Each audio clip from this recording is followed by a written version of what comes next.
शिव महापुराण की कथा में, भगवान शंकर के पवित्र चरित्र में, शिव जी की पवित्र कथा में प्रसंग आता है। भगवान शंकर की कथा में बड़ा सुंदर एक प्रसंग आता है। पार्वती जी भोजन का जब निर्माण करती हैं, पार्वती जी जब भोजन बनाती हैं, भोजन का निर्माण करती हैं, तो सबसे पहला भोजन पार्वती जी बनाकर अपने जितने गण हैं उन सभी गणों को भोजन कराते, सभी गणों को भोजन कराते।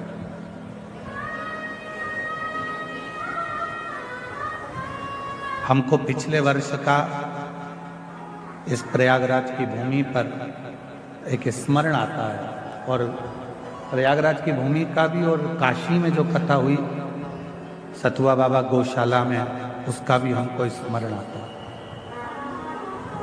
जिस समय पर सतुआ बाबा गौशाला में कथा चल रही थी, तो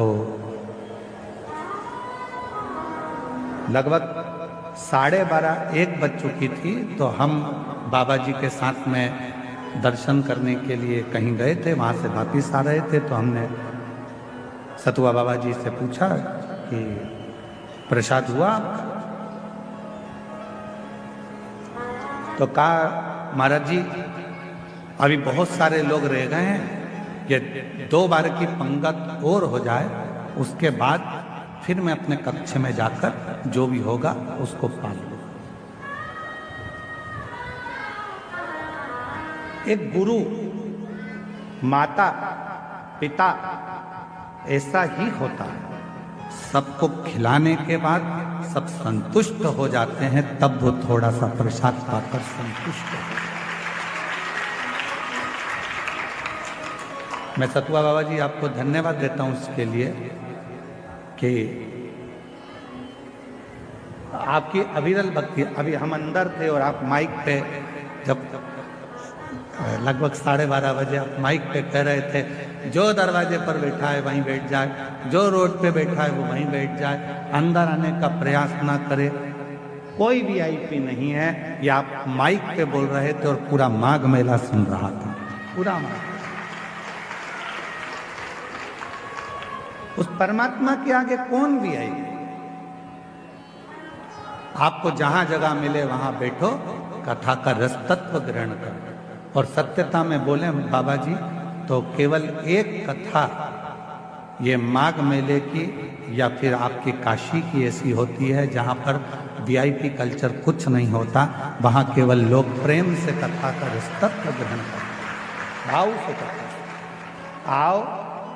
और बाबा जी ने एक बात और कही थी, माइक पे आप लोग सुन रहे हो गए, जल्दी बैठना था तो जल्दी क्यों नहीं आए? अगर आप वीआईपी बनना चाहते हो तो सवेरे जैसे ही ये 10 बजे से 9 बजे से 8 बजे से आके बैठे हैं, वैसे तुम भी आके बैठ जाओ, जगह मिल जाएगी। भक्ति, विश्वास, श्रद्धा, दृढ़ता, ये हमें शिव के करीब में लेकर जाती है, भगवान शंकर के नजदीक में लेकर जाती है, शिव तत्व की ओर लेकर जाती है, शंकर के करीब में लेकर जाती है। पार्वती मैया जब भोजन बनाती हैं तो सबसे पहले भोजन गणों को खिलाती हैं। क्यों? जब मेरे भोले बाबा भोजन करें तो गणों के मुख में भोजन को देखकर जल जाता,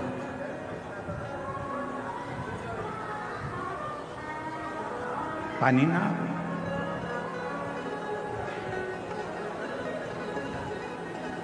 और गण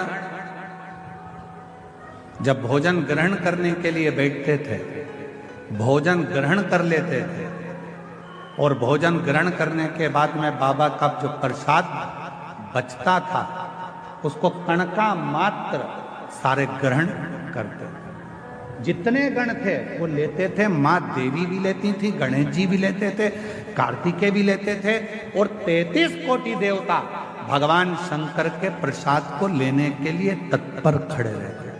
इसलिए शिव महापुराण की विद्येश्वर संहिता में लिखा है कि केवल देवों में देव एक महादेव ऐसे हैं कि जिनका प्रसाद तुम्हारे हाथ में अगर आ जाए तो उसको खाने में एक क्षण की भी देरी मत करना, उसी क्षण उस प्रसाद को खा ले।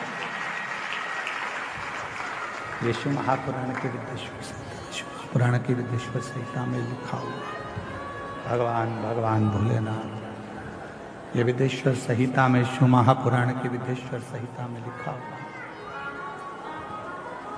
सारे देवताओं का प्रसाद रात को रखा जा सकता है।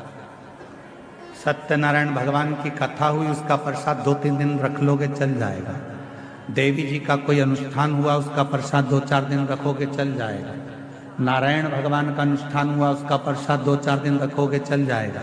राम जी का कोई उत्सव मनाया, प्रसाद 2-4 दिन रखोगे चल जाएगा। भगवान कृष्ण का प्रसाद 2-4-8 दिन तक रखोगे चल जाएगा।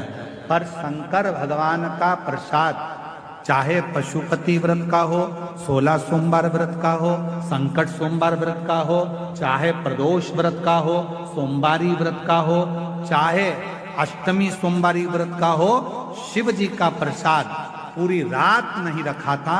रात के पहले, मध्य रात्रि आने से पहले उस प्रसाद को पूरा समाप्त करना पड़ता, पूरे प्रसाद को समाप्त करना पड़ता, पूरे प्रसाद। और आप में से कई माताएं ऐसी होंगी जिन्होंने 16 सोमवार का व्रत करा होगा। आप में से कई माताएं ऐसी होंगी जिन्होंने 16 सोमवार का व्रत करा होगा। कितनी माताएं, जरा हाथ उठाओ, 16 सोमवार करी हुई? रखो रखो। आप लोगों को तो मालूम होगा ना कि 16 सोमवार का जब उद्यापन करती हो, जो प्रसाद बनता है उसको रात भर नहीं रखते। उसी जितनी मेरी माताएं आती है 16 सोमवार के उद्यापन में, उनको खिलाकर, रिश्तेदारों को खिलाकर, परिवार को खिलाकर, कुटुंब को खिलाकर, नातों को खिलाकर, रिश्ते को खिलाकर, वो सारा व्रत का जो उद्यापन का प्रसाद होता है, उद्यापन का जो प्रसाद होता है वो पूरा की पूरा उसको समाप्त कर दिया जाता है, उसको विराम दे दिया जाता है।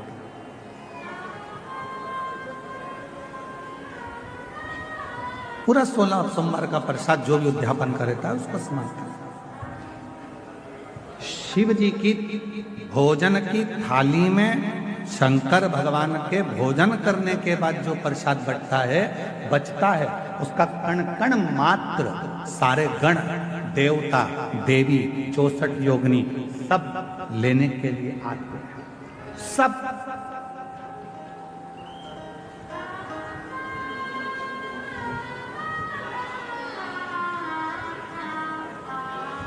एक होता है विषाद और दूसरा होता है प्रसाद। जो जोड़ने से मिला वो विषाद, जो छोड़ने पर मिला वो प्रसाद। ध्यान देना थोड़ा सा। जो जोड़ने से मिला वो विषाद। धन जोड़ा विषाद होगा, कपड़े जोड़े विषाद होगा, वैभव जोड़ा विषाद होगा, सत्ता जोड़ी विषाद होगा।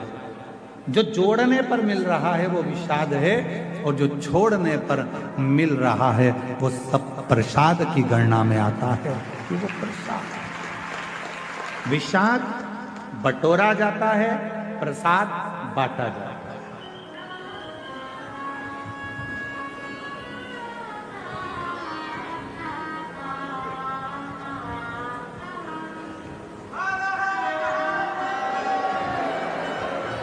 प्रसाद बांटा जाता है।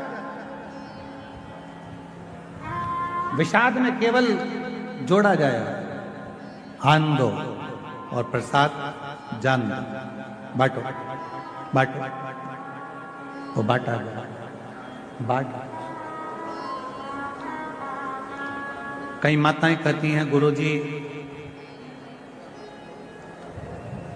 बेलपत्र कब खाना चाहिए और कब नहीं खाना चाहिए?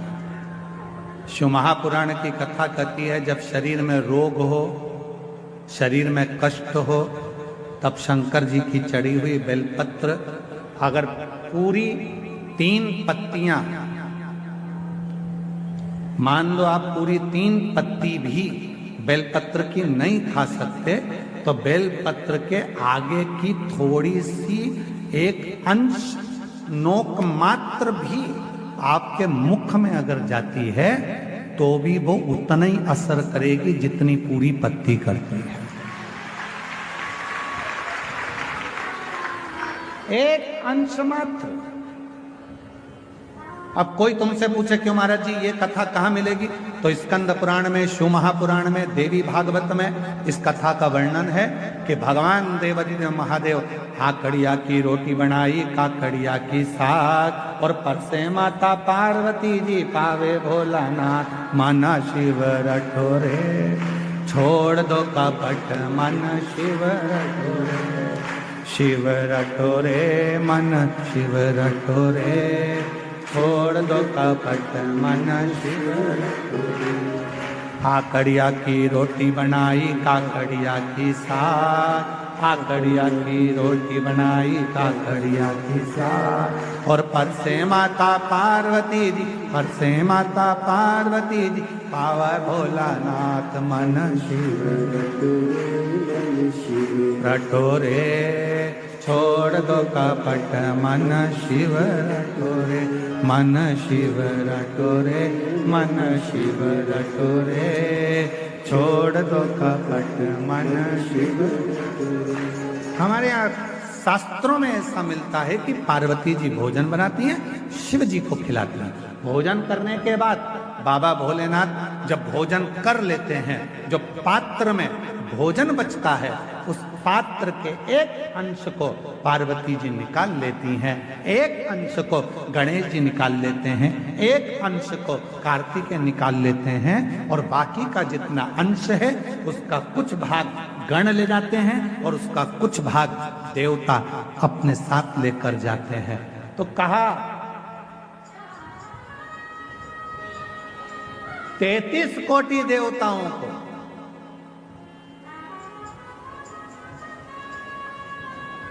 भोजन की थाली का कितना भाग मिलता था, जरा ध्यान से सुनना प्रयागराज वाले। जितनी मेरी जीजियां बैठी हैं, जीजा बैठे हैं, मेरी बेटियां बैठी हैं, बेटा बैठे हैं, जितने मेरे बुजुर्ग माँ बाप बैठे हैं, सब सावधानी से सुनना। और जितने आस्था चैनल पर, फेसबुक, यूट्यूब पर, जितना सोशल मीडिया पर सुन रहे हो, सब सावधानी से सुनना कि शिवजी की थाली में से जो भोजन बचता था वो 33 कोटि देवता, अब ध्यान देना, गणेश जी का हिस्सा निकल गया, पार्वती जी का निकल गया, कार्तिकेय जी का निकल गया, योगिनियों का निकल गया, गणों का निकल गया, उसके बाद में देवताओं का हिस्सा। आखिर वो देवताओं के हिस्से में से 33 कोटि देवताओं को उस भोजन में से मिलता कितना, कितना भोजन मिलता होगा, वो प्रश्न आता है। तो कहा प्रसाद का मतलब क्या है? जो शंकर जी की थाली में से भोजन जाता था, भगवान नारायण के लिए लक्ष्मी जी लेकर जा रही हैं, और वैकुंठ जाते जाते जितने देवता उस प्रसाद का दर्शन करते थे, वो प्रसाद उतना उतना उन देवताओं की दृष्टि में समाहित होकर उनके हृदय में उतरता जाता था। भोजन का कण मात्र का दर्शन भी सुख दे जाता, कण मात्र का दर्शन भी सुख दे रहा।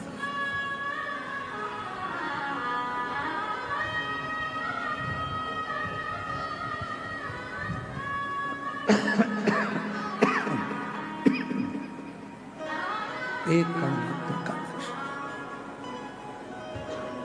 हमने देखा है जिनके नाम लिए जाते हैं, पत्र पढ़ा जाता है, जब वो बेलपत्री लेने के लिए आते हैं और बेलपत्री लेकर जाते हैं तो कई माताएं कहती है उस बेलपत्र का दर्शन करा दो। बेलपत्र लेकर जाने वाला पूछता है कि बेलपत्र का दर्शन कर कर क्या करोगे? हमने शिव पुराण में पढ़ा है, उमा संहिता में वर्णन है, कौमार खंड में भी वर्णन है कि शिव जी के प्रसाद का मात्र दर्शन कर लेने से भीतर के सारे विषाद समाप्त हो जाते हैं, सारे विषाद। केवल प्रसाद का दर्शन करने से ही विषाद समाप्त हो जाए।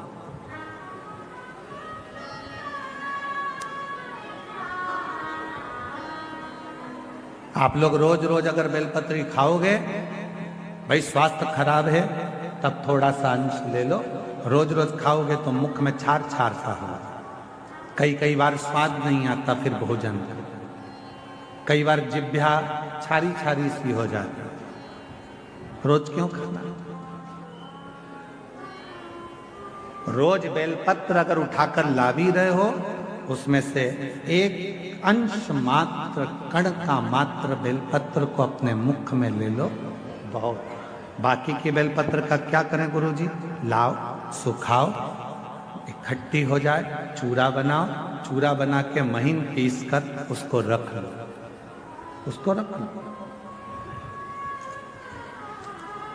कभी कोई बहुत ज्यादा कोई तकलीफ में व्यक्ति मिले, उसको चुटकी मात्र की वो बेलपत्र का चूरा, जो शिव पर चढ़ी हुई बेलपत्र है, उसका दे। महाराज जी, बाबा जी, अभी एक गौ माता को बीच में एक रोग हो गया, गाय के पूरे शरीर पर महाराज जी ऐसे गांठ गांठ जैसे फुंसियां पड़ने लगी। वो स्मरण में हमें आ नहीं रहा। हाँ, लंपी बीमारी हो पूरे में। सूचना मिली ऐसा ऐसा हो गया, क्या करें? हमने कहा अपने धाम पर जितनी भी बेलपत्र आती है उसको सुखाया जाए, सुखा कर पीसा जाए, पीस कर रोटी में मिलाया जाए और रोटी बनाकर गाय को खिलाई जाए। थोड़ी थोड़ी बेलपत्र की मात्रा, एक एक डेढ़ डेढ़ बेलपत्र की मात्रा की रोटी बनाई गई। डाला कितना? केवल एक बेलपत्र का आधा अंश उस रोटी में डाल डालकर जब गाय को दिया, तो वो लंपी की जो बीमारी थी वो धीरे धीरे धीरे धीरे समाप्त हो गई।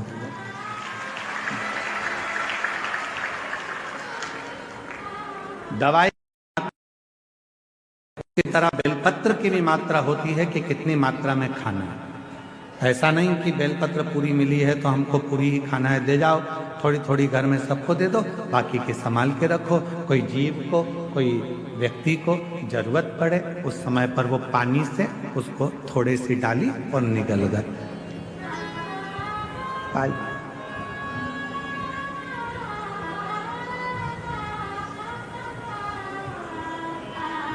कुछ मात्रा, और बीमारी हो तब जरूर उसकी बेलपत्र का थोड़ा सा भाग शिव पे चढ़ा हुआ अवश्य। पर यदि आप स्वस्थ हैं, शिव की कृपा है, तो भले ना पाए, एक लोटा जल चढ़ाएं, जल का थोड़ा सा भाग अपने मुख में आचमन जरूर करें, उससे फल।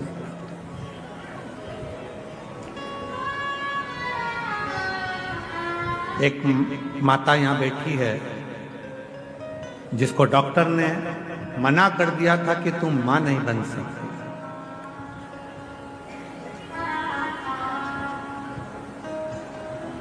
4 साल तक उसने डॉक्टर का इलाज करवाया, 5 साल तक इलाज करवाया। 5 साल के इलाज करवाने के बाद में फिर 8 साल तक इलाज करवाया, 10 साल तक इलाज करवाया, और 10 साल के इलाज के बाद में उसने इलाज करवाना बंद कर दिया। सोच लिया अब मेरे घर में औलाद नहीं हो सकती। फिर 3 साल तक मंदिर मंदिर, देवालय, शिवालय, ना जाने कहां कहां जाकर गोद भरवाई। ऐसे मिलाकर 13 साल हो गए। 13 साल के बाद उसने फिर मंदिर, देवालय, शिवालय, गोद भरवाना भी बंद कर दिया, घर में रहने लगी। ऐसे करते करते 20 साल हो गए। 20 साल होने के बाद में 21 साल हो गए, 21 साल के बाद 22 साल हो गए, और 22 साल के बाद उसने, किसी ने एक क्लिप भेज दी मोबाइल पर कि सफेद आंकड़े की जड़ तुमरुका जी का नाम लेकर शिव जी के जिस भावना से आता, शिव के मात्र प्रसाद का भी दर्शन हमारे विषादों को समाप्त कर दे।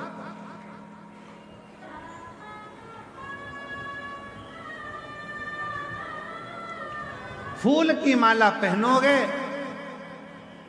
अहंकार पीछे पड़ जाएगा, अभिमान पीछे पड़ेगा। बोलो बोलो, सही है कि गलत है? फूल की माला पहनोगे तो अहंकार, अभिमान पीछे पड़ जाएगा। सोने की माला पहनोगे तो चोर पीछे पड़ जाएगा, और यदि रुद्राक्ष की माला पहनोगे तो मेरा महाकाल पीछे पड़ जाएगा।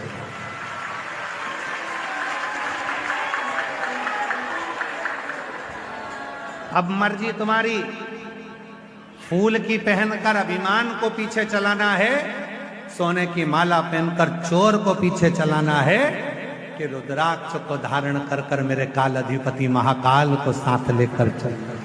ये आपके ऊपर निर्भर है, ये आपके ऊपर निश्चित करते हैं आप किस माला को धारण कर रहे हैं।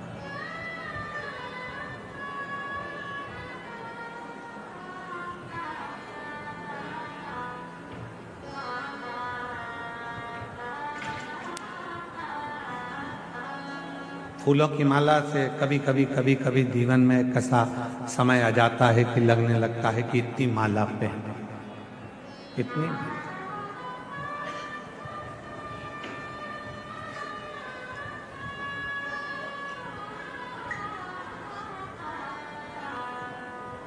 हमने एक कथा में वर्णन किया था, आप लोगों ने श्रवण किया होगा, कि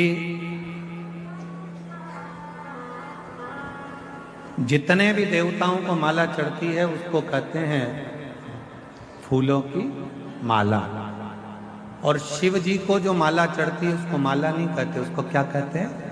हार। मतलब मैं जिंदगी से हार चुका हूं, कुछ भी मेरे पास में नहीं है, हर जगह से हार कर तब तेरे चरणों में आकर बैठा हूं। ये हार तुझे स्वीकार करना है और मुझे विजय करना है, ये तेरे ऊपर, ये तेरे ऊपर। हार गया संसार सागर से, सब जगह से मैं हार चुका। इसीलिए शायद शिव महापुराण की कथा में वर्णन आता है कि पार्वती जी जब छोटी अवस्था में थी, बाल्य अवस्था में थी, देवऋषि नारद ने उनका भाग्य बता दिया था, इसका जो पति होगा भस्म धारण करने वाला, मृगछाला पहनने वाला और जटा जूट बांधने वाला, इनका जो पति होगा वो ऐसा अड़भंगा पति होगा। विचार कर लिया था, मैं अपनी बेटी का विवाह नहीं करूंगा, अपनी बेटी का विवाह नहीं करूंगा। विचार कर लिया, मैं अपनी बेटी को नहीं पढ़ाऊंगी, मैं अपनी बेटी का विवाह नहीं करूंगी, मैं अपनी बेटी की शादी नहीं करूंगी। ये विचार कर लिया।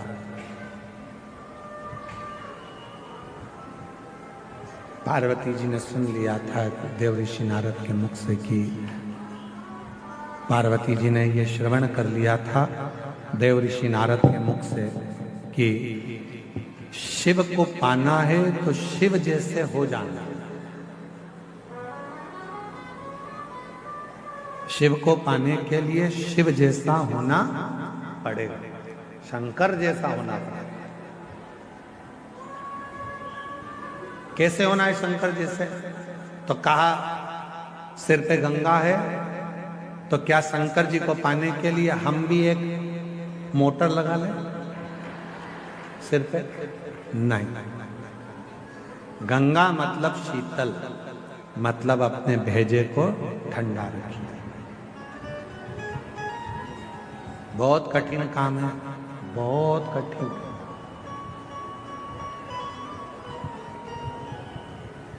दुनिया का सबसे कठिन काम अगर कोई सा है तो अपने मस्तिष्क को ठंडा रखना, भेजे को ठंडा रखना, अपने मस्तिष्क को ठंडा रखना, ये दुनिया का सबसे कठिन काम, बहुत कठिन।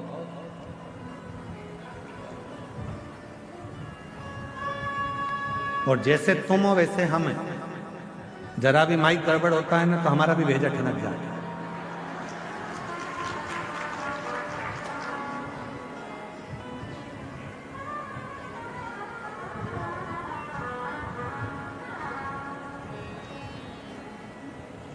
दुनिया का सबसे कठिन काम है अपने भेजे को ठंडा रखना।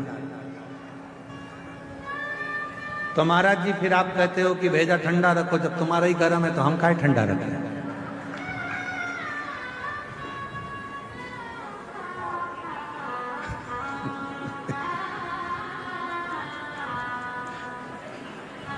बाबा जी कह रहे परसा तैयार हो।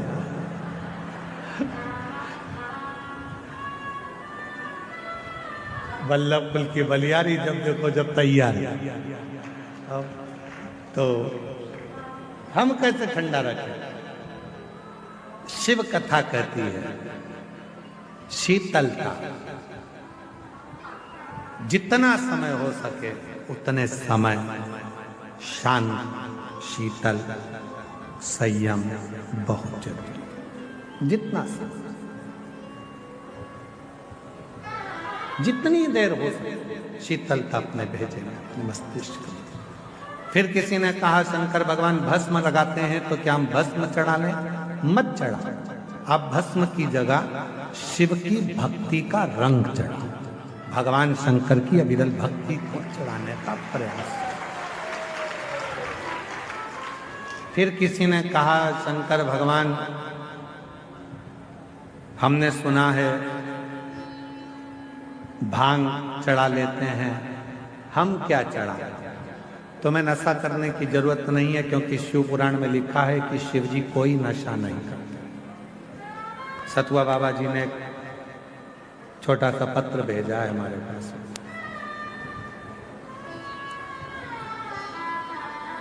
और नीचे लिखा आपका सतुआ बाबा। हम आपको और किसी का होने भी नहीं देंगे, हम काहे टेंशन में लेते। गुरु जी आज के समय में नए नए बच्चे, नए नए बेटा बेटी नशे में बहुत ज्यादा लिप्त होते चले जा रहे हैं। मेरा एक आह्वान इस व्यासपीठ से है सतुआ बाबा जी का कि कैसे अपने बच्चों को नशे से दूर रखो, नशा मुक्त हो, और हमारा एक एक नवयुवक, एक एक युवान बहन भाई नशे की लत को छोड़कर परमात्मा के भजन की, भक्ति की और अपने कर्म को करने की, अपने कर्म को करने की, एक लक्ष्य पाने का एक नशा होता है, लक्ष्य पाने का।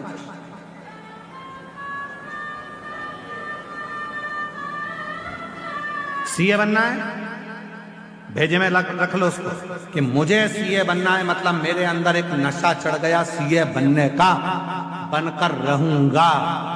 जैसे नशे वाले व्यक्ति के अंदर एक तलब उत्पन्न होती है पीने की, खाने की, ऐसी ही एक तलब तुम्हें मंजिल तक पहुंचने की होना चाहिए कि मुझे वो कर, मुझे वो मंजिल तक पहुंचना। सीए बनना, बनूंगा, बनूंगा। सरकारी नौकरी। पार्वती मैया का जब जन्म हुआ, प्रगट देव ऋषि नारद ने उनका भाग्य बताया, और भाग्य बताकर कहा कि इसके तो भाग्य में ये सब लिखा हुआ है। पार्वती जी ने विचार कर लिया कि मैं शिव को अपना बनाऊंगी, मैं भगवान शंकर को अपना बनाऊंगी, शिव को अपना बनाऊंगी। और पार्वती शिव को अपना बनाने के लिए पूर्ण तरह से भगवान शंकर की विरल भक्ति में डूबी।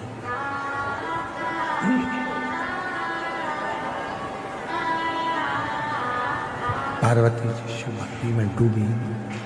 शंकर को अपना बनाने के लिए पार्वती जी शिव जैसी तप करा, साधना करी, भक्ति करी। एक समय ऐसा आ गया कि पार्वती जी की उम्र 4 वर्ष की थी। थोड़ा ध्यान से सुनना, 4 वर्ष की पार्वती जी की उम्र थी। जो कंकर मिलता था पार्वती जी उस कंकर को उठाकर शंकर बना लेती थी और उसकी पूजन करती थी।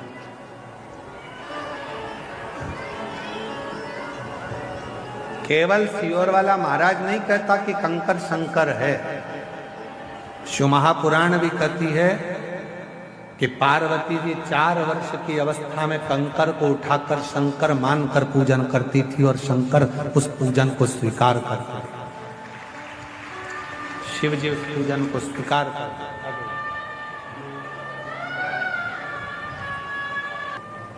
जिस कंकर को माता पार्वती जी उठाती हैं उसी कंकर की पूजन करती हैं।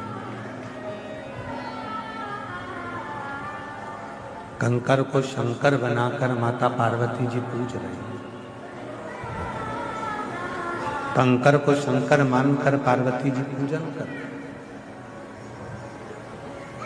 और आपसे भी क्या कहा, एक ही निवेदन व्यासपीठ बार बार करती है, जहां बैठे हो वहीं बैठकर भूमि के कण कण को शिव मानकर जब आप अपने दिल की बात शिव से कहकर उस रज को अपने हृदय से या मस्तक से लगाते हो, तो वो कंकर, वो कण कण शंकर बन जाता है और तुम्हारे हृदय की बात स्वीकार कर लेता है।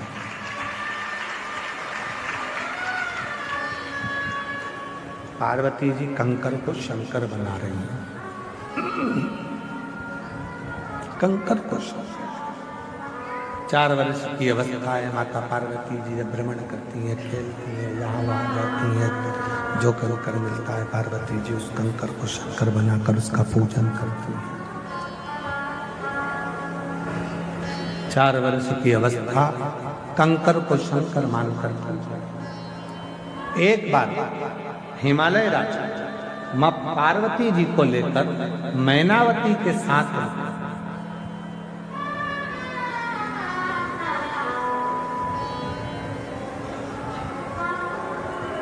एक सभा में पहुंचे, जिस सभा में भगवान नारायण भी बैठे थे, ब्रह्मा भी बैठे थे, इंद्र भी बैठे थे, गरुण भी बैठे थे, वरुण भी बैठे थे, सारे देवता उस सभा में बैठे हैं। और सारे देवता उस सभा में बैठे हैं जिस सभा में, परंतु शिव जी उस सभा में नहीं थे, शंकर भगवान नहीं थे। 4 वर्ष की पार्वती जी को लेकर भगवान हिमालय राज मैनावती के साथ उस सभा में पहुंचे, जिसमें नदियां, तालाब, बावड़ी, कुएं सब उस सभा में बैठे हुए, सब उस सभा में बैठे। भगवान विष्णु पार्वती जी को देख रहे हैं, ब्रह्मदेव पार्वती जी को देख रहे हैं, गरुण जी पार्वती जी को देख रहे हैं, वरुण जी पार्वती जी को देख रहे हैं, सब देख रहे हैं।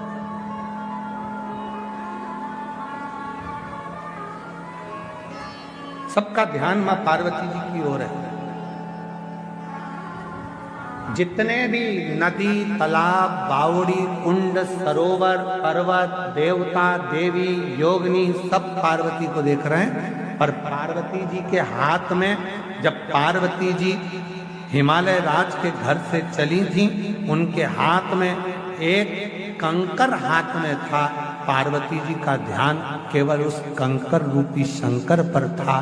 सब पार्वती को देख रहे हैं, मां जगत जननी को देख रहे हैं, पर पार्वती जी किसी को नहीं देख रही हैं। पार्वती जी केवल उस कंकर शंकर को देख रहे हैं, केवल कंकर शंकर।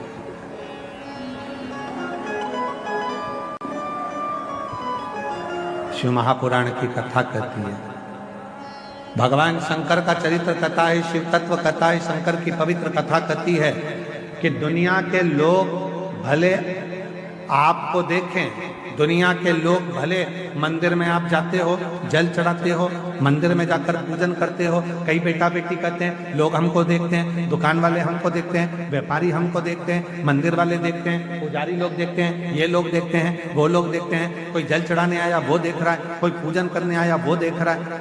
कोई भी तुमको देखे, शिव पुराण कथा कहती है, पर तुम्हें देखना है तो केवल देवाधिदेव महादेव को देखना है। और शंकर ने अपनी प्रीत को जोड़ रहा, तुम्हें नहीं ध्यान देना कि कौन क्या, तुम्हें नहीं, दूसरी जगह तुम्हारा ध्यान जाना है, कंकर शंकर में तुम्हारा ध्यान। तुम तो कंकर शंकर में अपना ध्यान लगाओ। तुम जिस शिव की पूजन करने के लिए, जिन देवाधिदेव महादेव की आराधना करने के लिए गई हो, तुम उस पर अपना ध्यान केंद्रित करो, उस पर। और श्री शिवाय नमस्तुभ्यं, श्री शिवाय नमस्तुभ्यं, श्री शिवाय नमस्तुभ्यं, श्री शिवाय नमस्तुभ्यं, श्री शिवाय नमस्तुभ्यं, श्री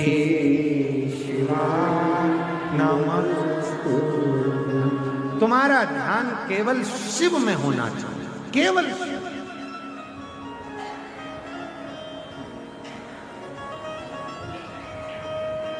बाबा जी इस रोड के सिरे से लेकर उस रोड के सिरे तक भक्त बैठे हैं। हम कहेंगे आस्था चैनल वालों को जरा दिखाओ, एलईडी पर भी दिखाओ और आस्था चैनल पर भी दिखाओ। रोड का एक कोना पकड़ लो माघ मेले का, और रोड का दूसरा कोना पकड़ लो माघ मेले का। पूरे रोडों पर शिव भक्त बैठे हुए हैं, हम भी उनको नहीं दिख रहे बाबा। और कई शिव भक्त ऐसे होंगे कि हो सकता है उनके कानों में आवाज पहुंचे ना पहुंचे, पर आपने जो कृपा करी है कि माघ मेले के सारे माइकों में ये आवाज जा रही है, तो उन शिव भक्तों तक ये आवाज पहुंच रही है। एक रोड के कोने से लेकर दूसरे रोड के कोने तक शायद बाबा जी कथा सुनने वालों के लिए गादी लगाना पड़ती है। रामायण कुटी वाले महाराज जी ने निवेदन करो, कथा के श्रोताओं के लिए सोफे लगाना पड़ते हैं, गादी लगाना पड़ती है, कुर्सी लगाना पड़ती है, अच्छी व्यवस्था करना पड़ती है, गाड़ी भेजना पड़ती है, खड़े होकर आओ जी बैठो जी, आओ जी बैठो जी करना पड़ता है। केवल भारत की भूमि पर एक शिव महापुराण की कथा ऐसी है जो भक्तगण जहां जगह मिलती है वहां बैठकर श्रवण करते हैं और कोई किसी की बीमार नहीं।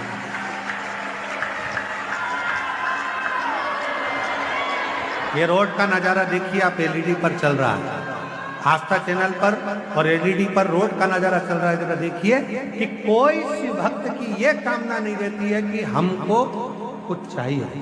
इस रोड के नजारे को देखकर पूरा प्रयागराज और पूरी भारत की भूमि के लोग इस नजारे को देखकर चकित होंगे कि रोडों पर लोग बैठ जाते हैं कथा सुनने के लिए। कोई कामना नहीं, केवल एक कामना है, शिव की कथा मिल जाए और एक बार मेरे भोले बाबा की स्तुति करूं। जब श्री शिवाय नमस्तुभ्यं बोलकर जब मेरा बाबा मौन होए, उस मौन होने में मैं अपने दिल की कामना कर लूं, और अगली बार जब मेरा कुबेर भंडारी आए तो मेरा भी पत्र व्यासपीठ पर पहुंच जाए। बस यही, बस यही, केवल यही और कुछ। विश्वास, भरोसा, दृढ़ता और उससे जब लगन जुड़ जाती है तो